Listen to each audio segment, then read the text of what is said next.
Doctors, what is the worst condition you've ever seen a patient in? I had a patient walk in with her entire face covered in huge red pimples that almost looked like she got into a fight with a beehive. And the worst part was that she also looked about 45 at the sore age of 20. I couldn't even tell her anything kind about her appearance to cheer her up because I didn't have anything nice to say. When she saw the look on my face, she burst into tears and begged me to not judge her face either. According to her, she'd been bullied her entire life for being ugly, and she finally had enough when her classmates came to class with huge globs of red slime on their face so that they'd look just like their hero. She couldn't even participate in class because anytime she raised her hand everyone would laugh at her because the mere sight of her face was funny to them. And if things couldn't get worse for her, she went to 2 separate dermatologists, hoping one of them would finally give her the solution to clearing her acne, but they only made things worse. When she told me what they had recommended, all the red flags raised in my head. One of them recommended her to use retinol and AHAs because they are amazing for skin cell turnover, but they failed to mention that she shouldn't use them together because they are too irritating for the skin. The other one didn't take into account her skin type, so she was consistently using one product meant for dry skin and another meant for oily skin. Since a lot of people don't know their skin type,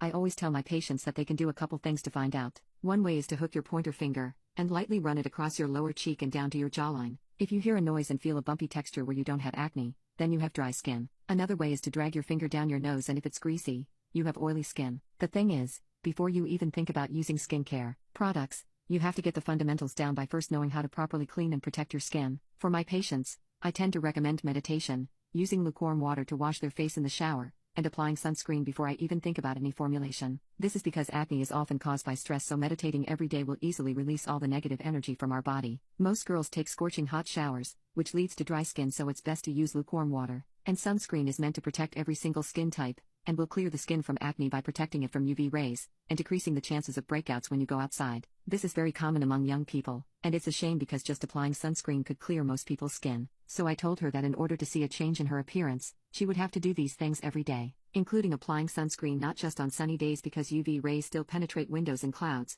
so her skin is always at risk of being damaged and breaking out. She said she'll take my advice and asked me what sunscreen she needed. I told her it had to be one without harsh chemicals in it because brands like Neutrogena and L'Oreal have octinoxate and oxybenzone. Octinoxate boosts cell growth when exposed to estrogen, which risks the development of breast cancer. Oxybenzone triggers allergies and disrupts hormone functions, leading to reproductive problems. That's why I recommended her a growth factor sunscreen by Sunray, because it doesn't have any harmful chemicals and its gel-like texture feels great on the skin. 9 out of 10 times when I recommend the Sunray sunscreen to my patients, they all come back with healthier looking skin because their acne scars clear away and their skin looks prettier and glowy, as they are protecting their skin, while also rejuvenating its feel. My patient almost freaked out when she saw the price though, but then, I explained that people spend thousands on clothes, makeup, and equipment to make their bodies look good. However, our skin is one of the only things you can never take off, so I told her she needed to invest in it. We really needed to get the fundamentals right. Otherwise, she'll have to live with damaged skin for the rest of her life, and never have a chance at clear skin. To further ease her mind,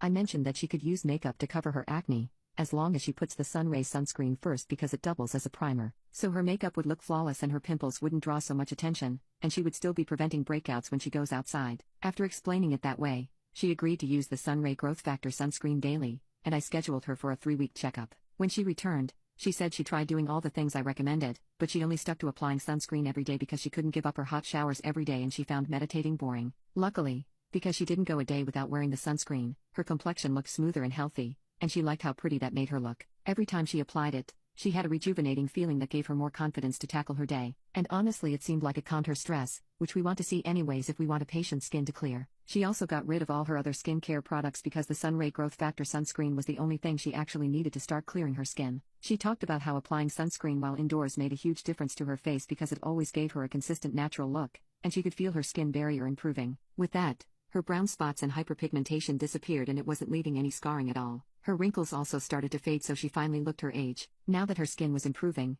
everyone around her noticed the difference. She told me that people were being nicer to her in public and she was getting free treats from guys at stores and getting called pretty, along with them asking for her number. She said people usually kept their distance from her and she wasn't used to all the attention, but she really liked it. This made her stress levels drop dramatically. Surprisingly, she also mentioned that her mom had started using the Sunray Growth Factor sunscreen and her skin was hydrated so well she was looking younger by the day. I told her that the difference between people who use Growth Factor sunscreen versus normal sunscreen is that they will look younger, like they're in their 20s, while others will look more like grandmas. Needless to say, she wasn't a lost cause like all the other doctors she visited said. Keep in mind, the only thing she was using on her skin was the Sunray Growth Factor sunscreen and her skin was already starting to clear up. I knew now that her fundamentals were getting set, so I could start treating her pimples and other acne problems. And I was glad she was finally starting to be happy with her appearance, since the first time I saw her I almost threw up too.